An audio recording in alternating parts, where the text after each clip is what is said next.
Well,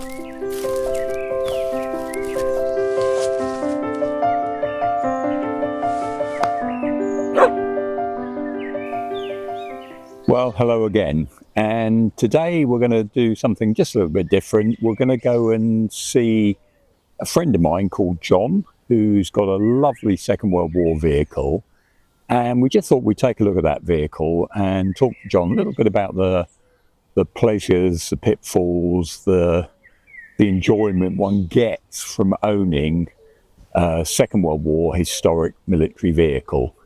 And then I'll tell you a little bit perhaps about the background of that vehicle as well, if you're interested in it. So let's start off. We'll go straight over to John. Hi, my name's John, and this is my Dodge Command car, which I absolutely love. And how long have you been the proud owner? Just under a year I've had this vehicle. Any particular reason why you went for this one?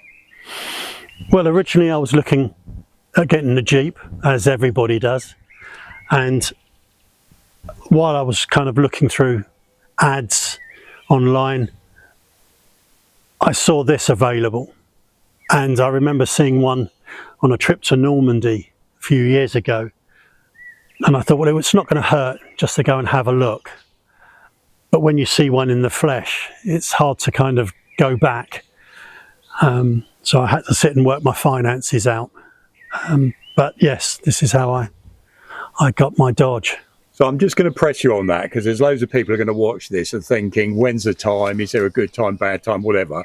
We're all getting a little bit older. Yeah, we are. And you had the opportunity, sadly your mum died, but a little bit of money? A little bit of money. I put some of it aside, and some of it aside went for a military vehicle, because this was my first chance really that I could afford one. And I kind of jumped in the deep end really with something sort of this size. Yeah. And how long have you had it? Since September last year, so just under a year. And how far have you been in it already? I've driven 1,000 miles in it in a year, just under a year. It's a bit of a drug really. Once you start going, you can't stop getting in it to drive it. So you've not fallen out of love with it yet. You know, it's not been the money pit apart from having to buy it. Apart from putting petrol in, this is about 10 to the gallon, 11 to the gallon. But you don't buy something like this when you worry about the price of fuel. But it's just so much fun to drive. I've never had so much fun at 40 mile an hour. And can you just take us through that a little bit more? Is it the sense of ownership? We've all got different pleasures. Is it watching people's faces? Yeah, it's a sense of pride. I think that I've actually got something from World War II. This vehicle was made in 6th of July 1942 and was brought to England, I believe, in back end of 43, and it stayed in England ever since. But this is, you drive it around and people flash their lights, they wave at you.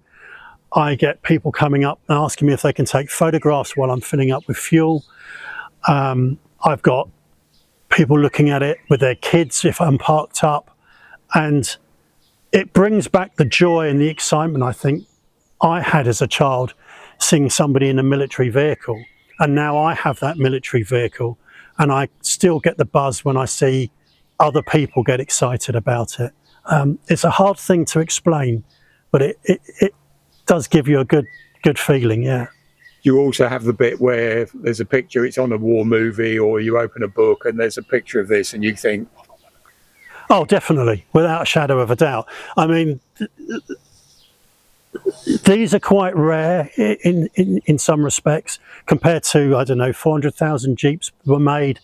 The carrier version of this, commonly nicknamed the weapons carrier, 200,000 of those and 20,000 of these were made. But it's still, you see one, you go, yeah, I got one of those. And you can't help but nudge someone and go, see that? I've got one. Until people tell you to shut up because you're being boring, you know. Yeah. So on that, what dare I say, we'll have a closer look at the vehicle in a moment, but what about this vehicle that really gives you the pleasure? Is it just the history bit? Is it the shape of it? Is it what it sounds like? What does it? I think it's. I'll use an analogy, I suppose, from a time when back in the years back when I was a baker. A boss of mine said, the last thing people do is eat the product. They'll smell it, they see it, then they eat it. If you want to turn it onto a military vehicle, you see this, and it's a good-looking vehicle, and it's different. Initially, people say, "Oh, that's a Jeep," and then they go, "Oh, it's a bit bigger than a Jeep." Then you get to sit in it and you think it feels really big, and you get to drive it, and then the noise, the clunkiness, there's no power steering or power brakes, it's all hard work, and you feel like you're actually working with the vehicle, and that's such a good feeling, especially compared to modern day cars where they do everything for you, really. And there is something surely about this period of vehicles, the look of them is so fitting, you know, they seem to go together, don't they? It's totally utilitarian. You can see that it's a military vehicle. There's nothing on here that doesn't need to be on here. Everything is just basic on, off. There's no different menu systems.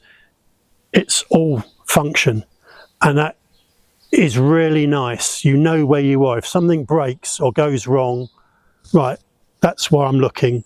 I don't have to start looking through a computer system. It's back to basics. It's quite refreshing, yeah.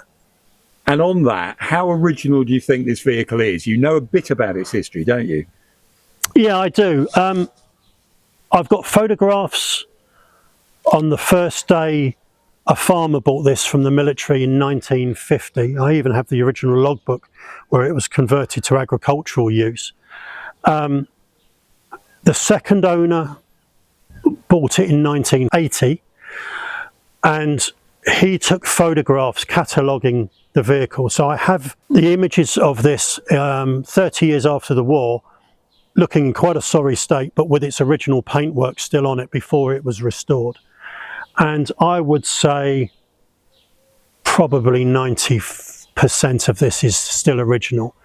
The farmer had cut the back out and put a crane in it. So the rear of this has been put back, obviously from another donor vehicle, I imagine. And there's some bits and pieces around the engine that have been added to make it more usable and drivable and reliable. I'd still have all the original parts if I want to put it back to standard though. And it's very hard. We often talk about this phrase originality, but what does it mean with something that's 80 years old? You know, this idea everything's got to be from the war. It's bound to have had changes in its life. That's part of its story as well, isn't it, in many ways? But the idea of also in the modern era convenience, you want to be able to drive it. So let's not kid ourselves. New old stock all the time. Yeah, doesn't always work, does it? I think when this was designed and made, this is all they had technology-wise. Would they have put an alternator on? Of course they would have done if there was one available. Modern vehicles and modern military vehicles have. And the third owner, I'm only the fourth owner of this, the third owner, because he drove it around to Normandy, he fitted an alternator on it, he's put an electric pump on it for reliability, which also helps with fuel vaporization around the carburetor actually, which these do suffer from when they get hot. And he moved the brake master cylinder, sorry, not the brake master cylinder, the brake reservoir to up inside the engine bay from underneath the vehicle, just so you can see it and make it easy to top up. All those things would have been done if it was designed now, and it's not 100% original, but it does make it reliable and it does make it practical. And I'm happy for that. Because you can drive it. Because I can drive it. And touch wood, it hasn't broken down yet. Okay, so can you just show us some of what these bits and pieces of the details? Yeah, sure. We'll lift up the hood. So the engine,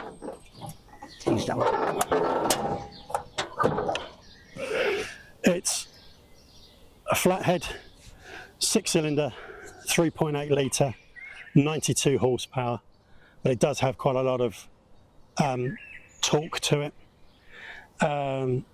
These have been seen in photographs with fuel bowsers behind them, if you like. Out in the Pacific, they've had Ben-Hur style trailers behind them. The modifications I mentioned earlier with the third owner had fitted, he's put an alternator on for charging the battery, and for reliability it's got electronic ignition, and he's also moved the brake reservoir from underneath by the gear tunnel up into the engine bay for ease of use and for visibility. I have all the original parts to put this back if somebody wanted to go original, but this makes it a lot more reliable and easier to drive. Serial number is original to this vehicle. I have the build card for this using the chassis body number. This is on its second engine since the war. I don't have the original, but I do have the engine from 1950 still. The S meant it was suppressed. You could use, I'll be fitted with a radio. The air raid siren, that's something that one of the owners has put on there. Again, like a Jeep, you could put whatever you wanted on these really as you saw fit. This does work and causes a lot of amusement going through tunnels.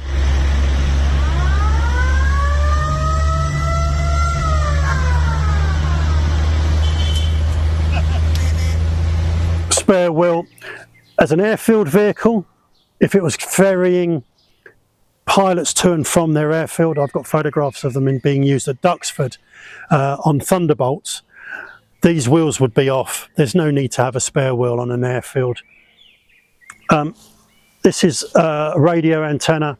Well, the base, because it's a radio car, this could have had a radio. This never had a radio fitted.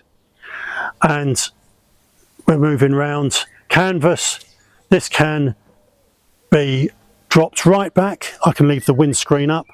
I can drop the windscreen right down. Very much like a Jeep to that end. Pioneer kit on the back. Some Dodges had them, some didn't. Again, lots of airfield vehicles didn't have them, they didn't need them. But mine's an engineering Dodge and it would be used to go to and from different airfields. I think this would have had the Pioneer kit on the back just in case they needed it. The winterization canvas doors, which I do have, can also be fitted in the boot if needed. I've got spare parts, radio, aerials, and the doors don't fit, but if I took those out it could do. This has also been retrofitted with seat belts in the rear.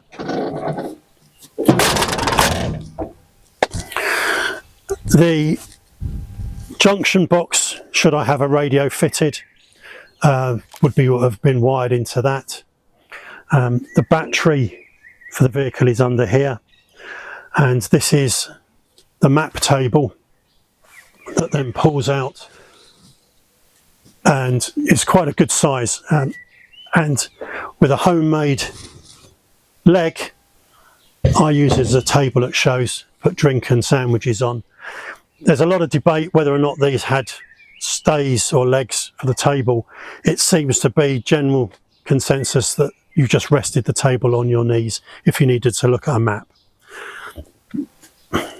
Water bucket, canvas water bucket, spare fuel can, American style obviously, and as you can see there's an awful lot of room inside the cabin area.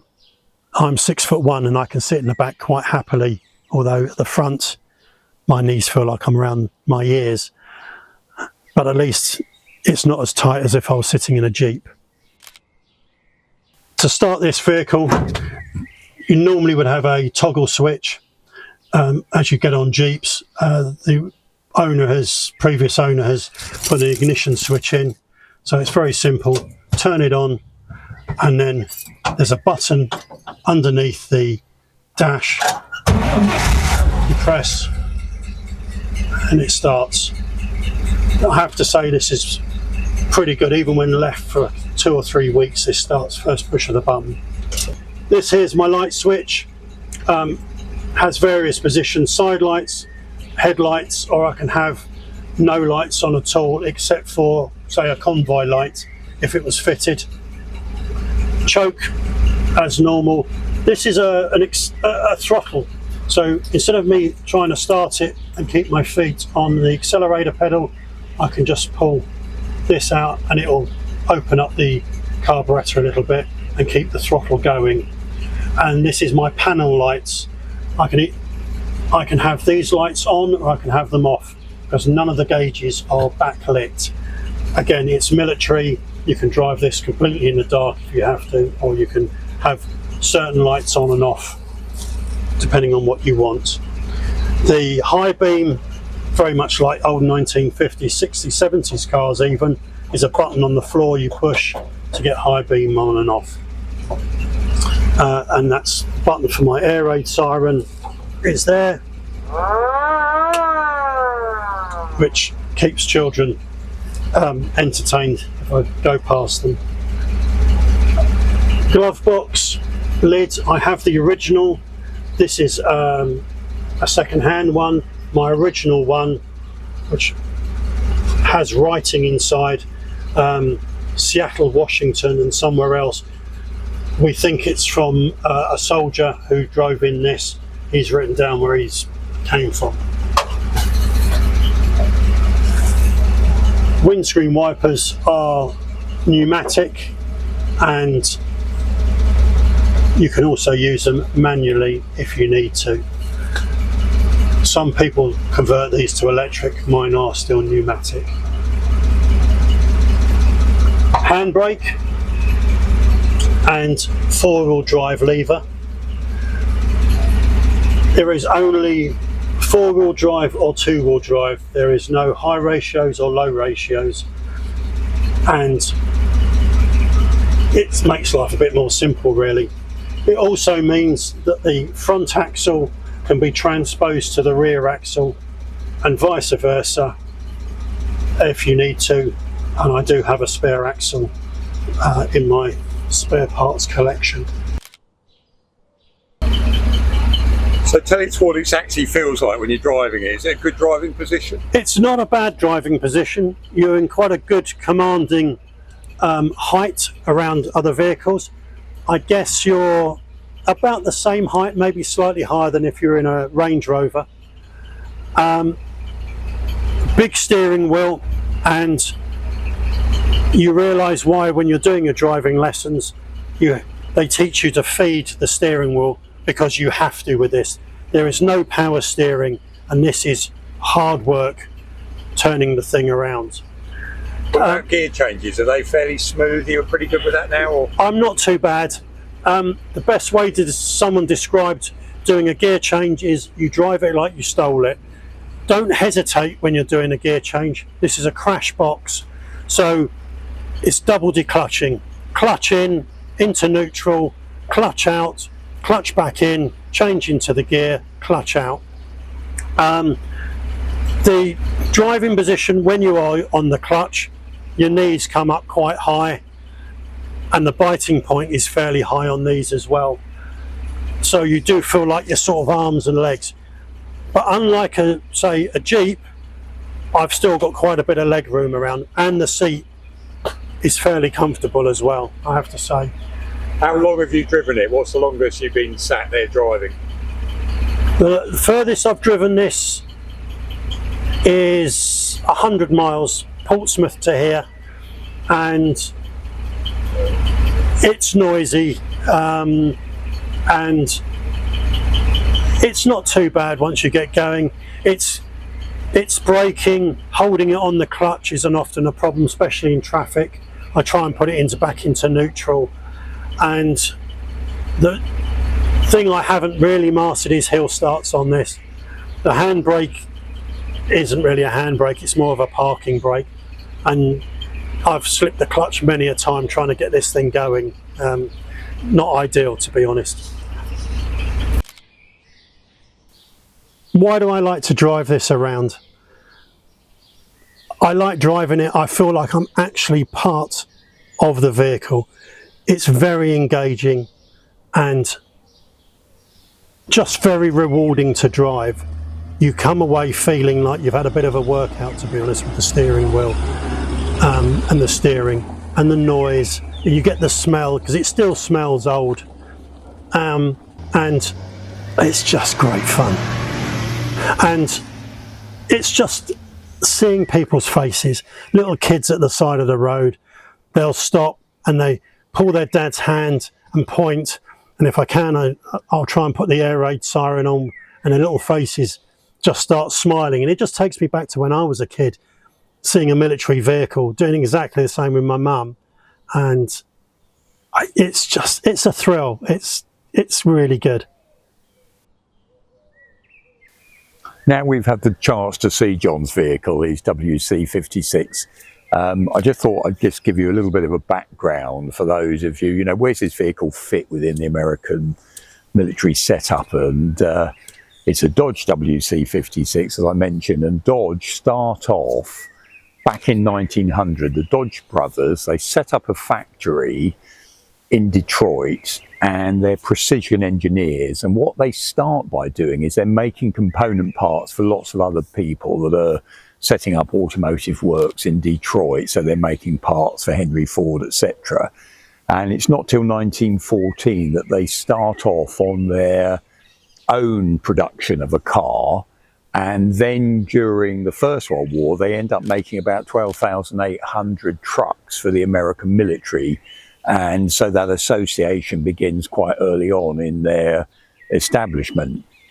Now, I've gone on about this before, but after the First World War, with the US Defence Act of 1920, the American military, from being a large force that sees some action in the First World War, it's cut back again. And the whole point being is Congress are really very, very anti-militaristic, and there's this isolationist view of America in the 20s and 30s. So little money, and the budgets are consistently being cut.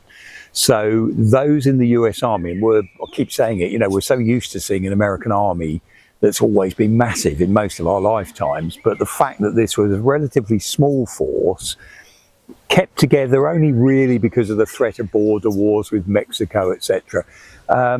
So, hello Finn, you could come and join in. Give us the ball, come over here with the ball. So what happens is the American, most of the time, the head of the American forces comes to the conclusion, he says, look, MacArthur in particular says, look, I'm going to hang on to people. We're not going to do too much in the way of mass production of equipment, but they do experimentation. And again, Dodge comes into that, because in 1934, the US Army actually puts an order for Dodge for an experimental truck that drives 4x2 most of the time, but for the first time you can now put a lever in and change it to 4x4. 4x4 better, therefore, cross-country ability with all wheels being driven. And so that's a new one, from the point of Dodge coming forward that way. Now, at the end of the 30s, the Quartermaster's Department of the US Army starts, the whole US, the government and the military forces are seeing what's going on in Europe in terms of the advancement in equipment, armour, etc. And programs that had been relatively slow, or these experimental things, start being pulled together. And again, under Roosevelt, 39, the Quartermaster's Department, give us the ball over here then, come on. Drop it over here, come on, over here, drop it. So, yeah, the Quartermaster's Department, they come out with, and I'll get this right, which is why I've written it down for you, they say, look, should a war come, or we're going to have to prepare for this, so we want a categories of vehicle, and they come up with a 1/2 ton, 1.5 ton, 2.5 ton, and 4 ton categories in 1939. And that is for off-road, or the ability to be off-road trucks. And they're looking at that from the point of view of the payload. So when we say it's a half-ton vehicle or 1.5 ton, like the WC series is later on, we think of that in the sense, you know, is that the weight or whatever? No, it's not. It's a weight it can carry, the payload of that vehicle. And they've done that, and I've written this down to mention the fact, because the actual order that's given out, it says you are to use commercial trucks with only a few modifications, such as brush guards, basically grills over the fronts, and towing pintles to fit them for military use. So they're going out there to civilian contractors to see what's in the marketplace that can match that with very little changes. So they can get these things into service quickly. And one of the first ones, they announced 3 vehicles that they are going to take on. Come on, drop it to Finn.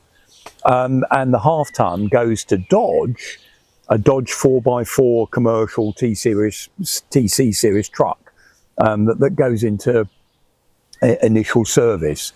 And what you'll see with that first tranche of American vehicles, really up to 1942, is they're mainly getting civilian models, fiddling them with a little bit to meet a military specification. But in the background, we're going to see another series of vehicles that are much more specifically designed for military usage. And that really, they tend to hit the troops, as it were, in 1942. They tend to get out there more.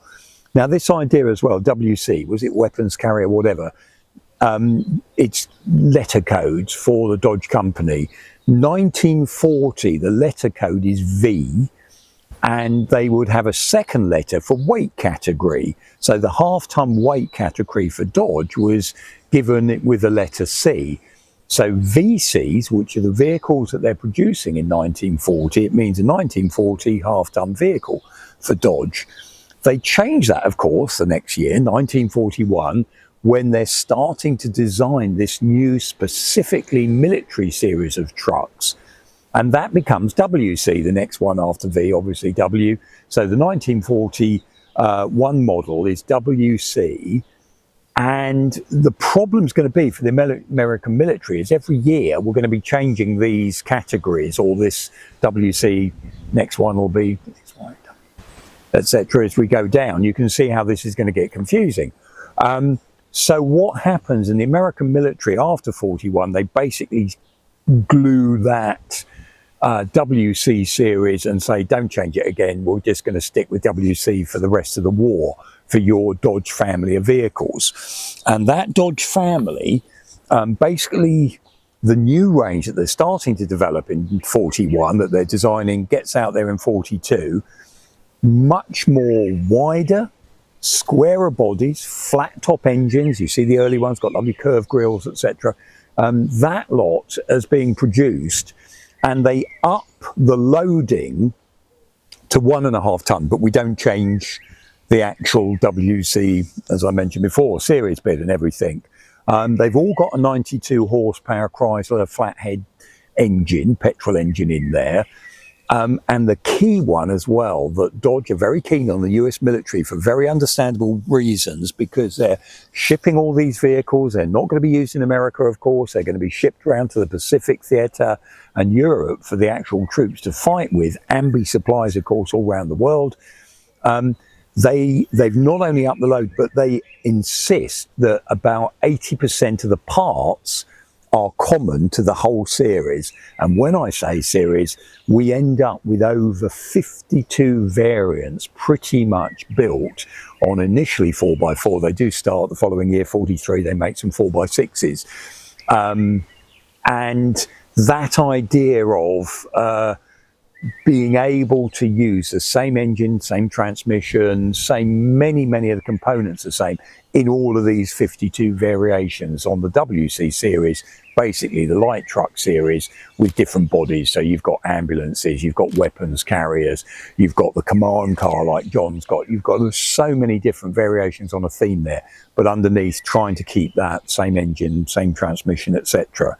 As I mentioned, they go up to 1.5 ton payloads. They keep that WC together, and John's example, the WC-56, famous because of people like General Patton, who really liked his command vehicle. Very good for him. He wanted to get places, to be seen. And of course, with the open top bit for the cameras and everything else, you know, it was part of that role there. There are stories told about how the WC-56 became a bit problematic, because when identified as a command variant, obviously you're a high value target then for the enemy to hit. How many times those vehicles were really that far in the front line, hard to say, but there's stories that really, if you were a senior officer, you'd much rather be in a Jeep, just like so many others, and therefore not identifiable as such on that sort of way. 21,000, as John said, I think earlier, 21,156 of the actual WC-56 command car variants made, all told. And this is where we have to go back to that sense of how effective the American automotive industry were in turning their attention for mass production. That WC series, 250,000 them made in the war. One of, you know, another 500,000 Jeeps, all those GMC trucks, etc. But just 250,000 in that WC series during the Second World War. So again, passed on to many armies, Commonwealth forces, Soviet Union, etc. around the world, you know, as part of the Lend-Lease arrangements, etc. and in service for many years afterwards. And those of you who like your post-war American vehicles as well, of course, the WC series, basically after World War II, becomes the power wagon. And then I think it's what they call it, the M series from 1951 onwards. So you'll see that heritage in a lot of those 50s American vehicles that are so popular nowadays as people do them up or play around with them. So again, another one of those little bits of military history that's out there. And thank you so much for John for sort of sharing his vehicle, the enjoyment that he gets from it. And I think we've gone on longer than we expected. You all right there, Finn? So Finn's here with me today, and we better have a little play. But thank you very much, and bye-bye again. Go on.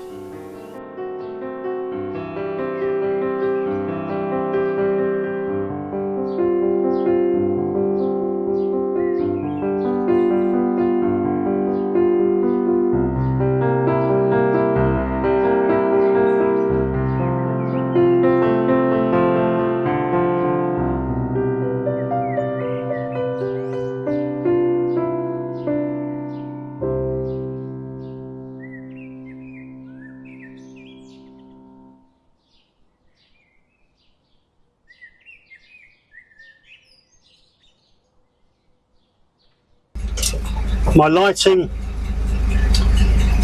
you can have side lights, headlights, or got all the last bears.